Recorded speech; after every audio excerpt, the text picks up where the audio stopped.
Shalom, Immanuel, Allah beserta kita di segala musim kehidupan, di dalam segala keadaan dan situasi.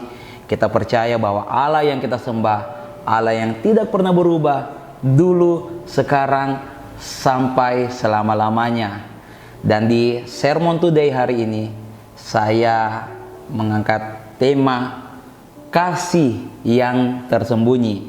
Sama-sama kita akan buka ayat dalam Alkitab di dalam Lukas 5 ayat yang ke-17 sampai yang ke-20. Saya bacakan untuk Anda. Perikop di sini, orang lumpuh disembuhkan.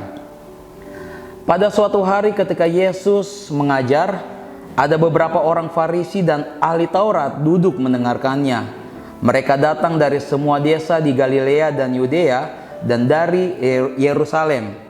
Kuasa Tuhan menyertai dia sehingga ia dapat menyembuhkan orang sakit. Lalu datanglah beberapa orang mengusung seorang lumpuh di atas tempat tidur. Mereka berusaha membawa dia masuk dan meletakkannya di hadapan Yesus. Karena mereka tidak dapat membawanya masuk berhubung dengan banyaknya orang di situ, naiklah mereka ke atap rumah, lalu membongkar atap itu dan menurunkan orang itu dengan tempat tidurnya ke tengah-tengah orang banyak, tepat di depan Yesus.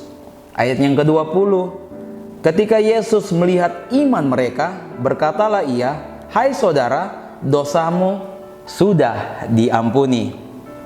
Saudaraku di dalam Tuhan, dalam perikop orang lumpuh disembuhkan ini, dikisahkan ketika Yesus sedang mengajar di antara orang banyak.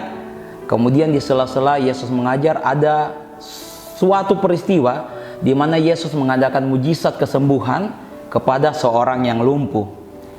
Kalau saya mencatat dalam kisah ini, ada 4 figur yang terlibat dalam kisah ini.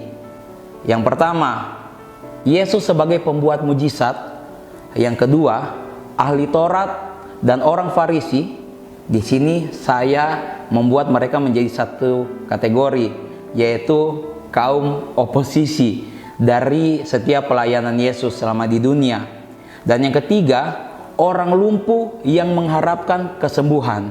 Dan ini dia yang keempat, adalah orang-orang yang mengusung orang lumpuh tersebut. Saudaraku, saya sangat tertarik untuk membahas figur yang terakhir atau yang keempat, yaitu orang yang mengusung orang lumpuh yang membuat mujizat bisa terjadi. Saudaraku di dalam Tuhan, ada hal yang luar biasa yang kita dapat ambil contoh dari mereka, di mana ada sebuah usaha, dan saya yakin ini adalah bentuk dari kepedulian mereka dan juga hati mereka yang terbeban dan mengabaikan kepentingan pribadi mereka sendiri. Ini adalah sebuah tindakan yang tidak mudah untuk mengangkat seorang yang lumpuh, berdesak-desakan dengan orang banyak, bahkan ketika mereka tidak berhasil menerobos kerumunan orang banyak, mereka mengambil satu inisiatif untuk membuka atap dan menurunkan orang lumpuh itu tepat di depan Yesus. Dan apa yang terjadi di ayat yang ke-20, ketika Yesus melihat iman mereka, berkatalah ia, "Hai saudara, dosamu sudah diampuni."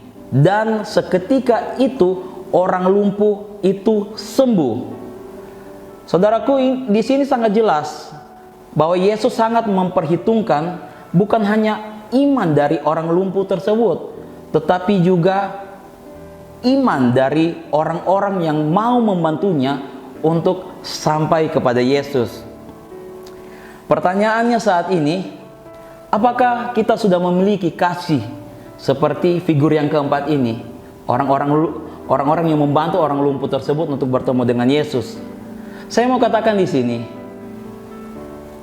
kasih yang tersembunyi itu adalah ketika kita masih bisa melakukan sesuatu yang baik dan berdampak bagi orang lain, tetapi kita tidak melakukannya, hanya sebatas niat dan perasaan empati saja. Saudaraku, dunia hari ini sedang sulit. Dunia saat ini sedang susah dan banyak yang terdampak dari ini semua. Tetapi apakah kita sudah merasa cukup saat kita saat ini bisa tetap sehat? Keluarga kita juga dalam keadaan yang baik. Bahkan ekonomi kita masih bisa mencukupi. Dan akhirnya kita tidak mau peduli bahwa banyak orang lain yang lebih susah dari kita. Dan ini seharusnya pada saat-saat seperti ini kita bisa melakukan sesuatu untuk orang lain, saudara.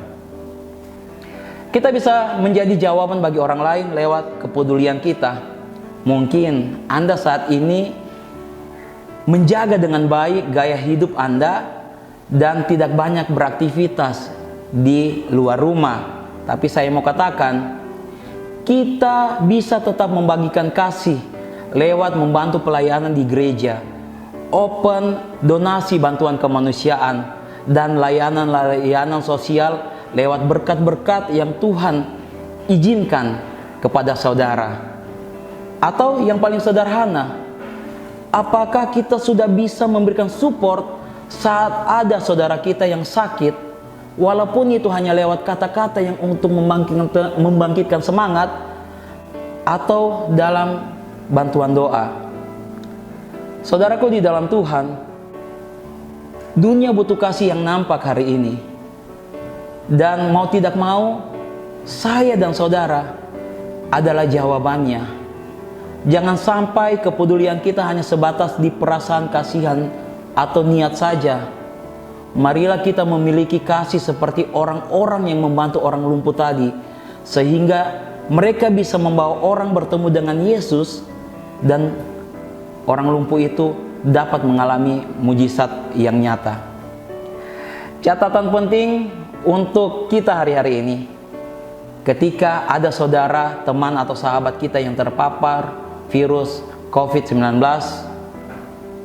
apakah kita sudah menaruh kasih kepada mereka lewat apa yang bisa kita lakukan, dan dengan cara pandang kita kepada mereka, dan juga dalam hal tindakan-tindakan nyata kita.